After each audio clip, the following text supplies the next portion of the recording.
Hey, how's it going, guys? Thank you for joining me on this week's episode of The Real Deal. Hope you guys are enjoying this beautiful weather. It's nice and cloudy out there. Might get home and take the kids for another bike ride. Zenaida, I bought her one of those like bike trailers where she gets to kind of ride behind me and pedal at the same time, and she loves it. She woke up this morning asking to go back out there. So as long as it's not raining, I think we'll be hitting the road. So what are we talking about today? We're talking about gaps in employment. So let me paint you a picture. You've been saving money, or you've been working on your credit. You've been at your job, or you've had job history, and you get laid off. Or obviously during these times, something happens and you're furloughed or your hours are cut. A lot of people, I've been getting this question where, if this is going to affect you, and I have a client that this is that's specifically going through this exact situation. So I thought, you know what, there's probably a couple other people that are wondering the same exact thing. So in that situation, I have a client that was going to list their house on the market. I went and checked out the house, gave her a general idea of what her potential proceeds are going to be, and then got her pre-qualified. This was like 2 months ago. So then she got pre-qualified. She was ready to go. There was about a 2-week, 3-week window. We were going to wait to get pictures taken. She was going to get the house ready. And then everything kind of started changing, all the stuff that was going on with COVID-19. And then her hours started getting cut. So then obviously right now, at this very moment, of course, it wouldn't make sense for her because she wouldn't qualify. Her hours are cut. However, I did check with my lenders and I asked them and I said, hey, what's the process going to look like when this is all over? What's the process going to look like when somebody's been, working at this job and somebody's been, saving their money and they have the credit? It will not affect you. So you will still be able to purchase a house as long as we can complete your 2-year work history. So let's say you've been working and you get laid off or you're forced to switch jobs, right?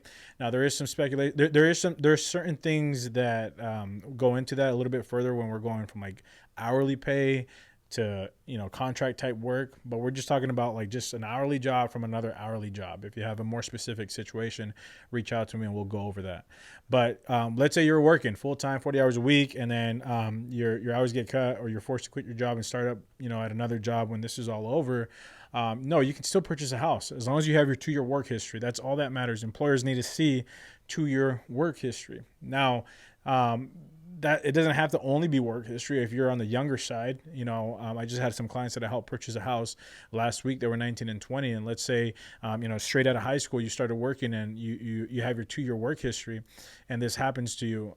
You can actually use school history as well. It doesn't have to be college. It can be school history as long as we have transcripts that can prove, the amount of time that you were in school to complete your work history. So there's a lot of different ways to try to work and try to get your job history situated. And even if right now currently your hours are being cut, or even if right now you do have, you've been laid off, you're not working, and when everything kind of blows over and you're ready to get back into the workforce, that will not affect you to purchase a house if that's something that you've been wanting to do and you've been working toward. And like I said, I've had a lot of clients that have reached out and asked that question, and I'm very confident to tell you that no, it won't affect you. However, every case is different. Just give me a call. Let's set up a time to meet so that way we can kind of iron out all the details. Let's say you are in that situation and that's something that's been holding you back from setting up that appointment. Let's still get the stuff ironed out. Let's get your credit pulled. Let's find out where you're at. Houses are still selling. I mean, I'm making offers and houses still have multiple offers. New houses come on the market every day. Another 120 in my general pick of the day area range came on. So 100%, the market is still moving. Interest rates are still low, especially here locally in Arizona. It's moving and booming.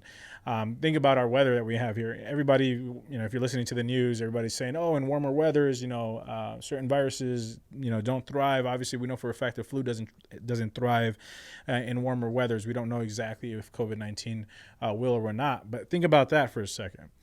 If Arizona is known for being the hottest state in the United States and dry state, don't you think that's going to get even more people into our state? We're already the number one state that people were moving to last year and the year before that, right? Or Phoenix metropolitan area.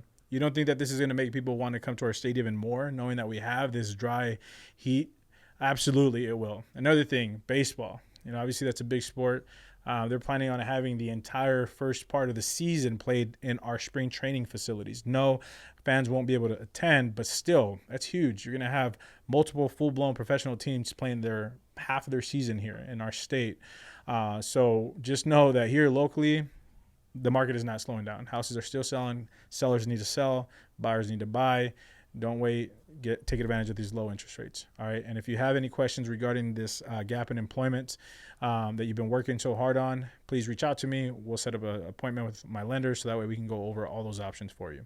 All right, guys. Thank you for joining me on this week's episode of The Real Deal. Hope you guys have a great rest of your Wednesday. Take care.